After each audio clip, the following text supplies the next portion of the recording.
Hi, I'm Mollie and I am from Blackburn in the UK.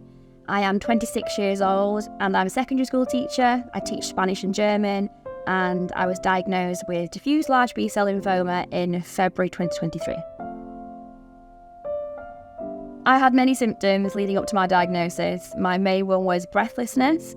So anytime I would try and do any form of exercise or anything, I would be so out of breath really, really fast. Even when talking sometimes, I would get out of breath. I also had really bad chest pain. I thought I'd pulled a muscle. That's what people were saying to me, the doctors were saying to me. But obviously it wasn't a pulled muscle. I also had a lot of fatigue as well. I would just fall asleep at work. And itchy skin was a big thing for me. So I have really, really itchy skin, especially on my legs. I had symptoms for about 6 weeks and the doctors where I was living were basically just saying it was anxiety, but it wasn't, and I knew it wasn't. It was getting worse and worse and worse, so it took me 6 weeks to get the diagnosis. I was in the Galapagos Islands, living there, teaching English, in paradise really, and I started to get symptoms, went to the doctors and they just said it was in my head, I was far from home, it was anxiety and things.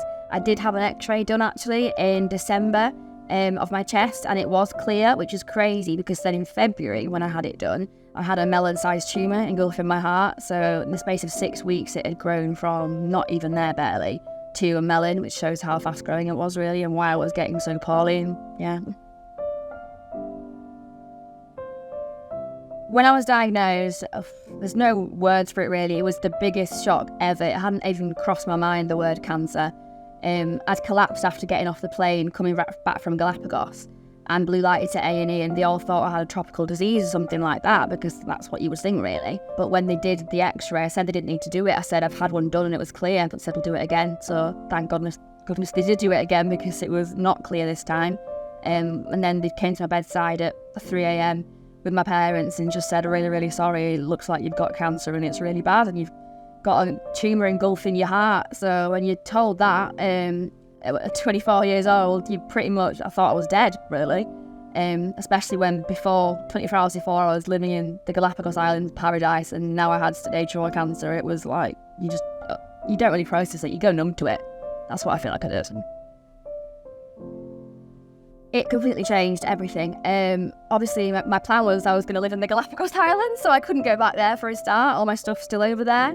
I had to stay in England, just living in hell, not knowing what was going to happen to me, waiting for biopsy results to come back and stuff. My family, obviously, biggest shock ever as well. My mother basically lived in hospital with me. She got a back problem from sleeping on the floor in hospital with me. And as a young person, when you've gone from being so active and living in paradise to just living in a hospital bed, not know if you're going to survive, there's no words for it, to be honest with you. My mental health dropped significantly, as you can imagine. I had to go on antidepressants. I felt like I had no purpose in life. I'm a kind of person, a real go-getter, and I have to, do something every day. I want a purpose, and I had no purpose, So I felt like I was just almost a vegetable in hospital. That's what I felt like. I was just lying in hospital bed doing nothing. It was awful. And I couldn't see my friends and stuff because I was neutropenic for most of the time, which meant I had no immune system, so no one could really come see me. So I had to be by myself most of the time anyway.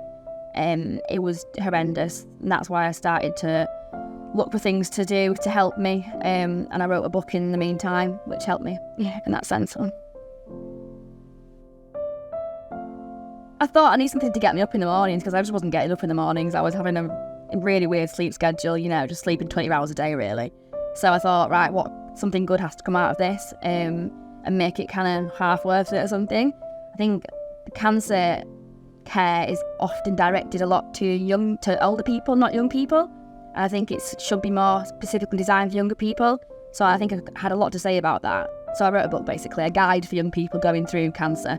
And it's now in all young adult cancer wards in the UK. So whenever someone's diagnosed with lymphoma or any type of cancer, they just get given that book, which is quite cool. Obviously, when I was diagnosed, it was a complete new world for me, speaking to doctors, and I had a few different consultants speaking to me at the time. Some were, I'd say, had better bedside manner than others.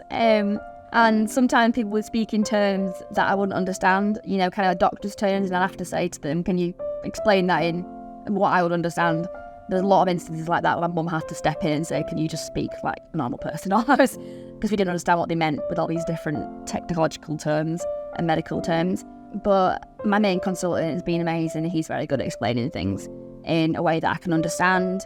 And from the very start, he did give me a lot of hope as well. He said, this is a curable cancer, didn't say it's going to be fine, and it's of course going to be fine, because they can't say that, but they did give me some hope, which is good, I think.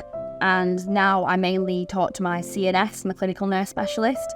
So any doubts I have, which I've had a lot since finishing, I'm a hypochondriac now, I just go to her and she passes them on or emails the doctor or the consultant, and then I get a response that way. In terms of like emotional well-being and stuff, the doctors and consultants didn't have much to do with that, to be honest with you. They were just they were interested in helping the cancer, and the rest of it was more to do with my CNS, my clinical nurse specialist. And I had youth workers as well on the ward they helped me a lot. But I think there could be more in that, to be honest with you, because it was kind of just like a thrust thrown into this world. And I was just like, it was very medical. Wasn't a lot of support in terms of emotional stuff, I don't think. Being told what the late effects would be, I wasn't given any information about that. I just told them, you're going to do this, then you'll probably be cured and you can go. But I had no idea what the late effects would be and stuff, and I've got a lot, chronic fatigue for a start, no immune system, I'm having to resign from a job because I don't have an immune system. No one told me any of this or prepared me for any of this and stuff, and I think if they just tell me this could happen, so I'm prepared, that would be really good. But I didn't get any of that at all, so it's almost like I had to find out for myself and then contact them and be like, this is happening, and push them to be like, listen to me, and then be like, oh, okay, yeah, should sort this out. I would like some more info on stuff like nutrition, to be honest with you. Obviously, being diagnosed at 24 with such an aggressive cancer, you do think, did something cause it? You want to know, what do I do to prevent a relapse? Anything you can do at all. I'd like to know. There's no information on that at all. They just kind of say it's complete luck, and it might be complete luck, but I'd also like to be able to know if I can do something, nutrition-wise, to help prevent anything. But I don't have any of that, so that will be good. My life's been changed really, because I'm struggling to be a teacher at the moment. I might have to leave the profession because I've got no immune system. So I'm hoping maybe to start my own tutoring business. I also obviously want to travel the world and go back to Galapagos and get my suitcases that are still there. That would be great. I've got a lot of stuff. So I guess for me, I find it hard because it's in between living your life and living life to the full and just going crazy and doing crazy stuff, but also, settling down, making the right decisions for your future, knowing I have a future now. So it's finding a balance for me, which I find difficult at my age particularly. I would say if you're newly diagnosed, when you hear the word cancer, don't panic, because there are lots of different types of cancer and every case is individual. When I heard the word cancer, to me that was a death sentence, and for most people now it's not. There are so many treatments out there, amazing treatments new ones coming up every day. It's not a death sentence, and most likely you're going to be fine. It's going to be horrible, but most likely you will have a life still. I would say make lists of questions and don't feel guilty asking your consultant these questions. I remember I would always feel guilty coming in with my massive list, but that is what they're there for. It's what they're paid for, and no question is silly at all. And also I have put all this in my book as well, so if you want to get my book, you can do. It's completely free. Don't Google, I'll put that in my book. The main thing is do not Google, because they will give you the worst statistics possible, and often the statistics or the older people come with it as well, if you see what I mean. So it's not kind of realistic to your situation, it's just the whole age group, possibility kind of thing. So it's not specific to you at all.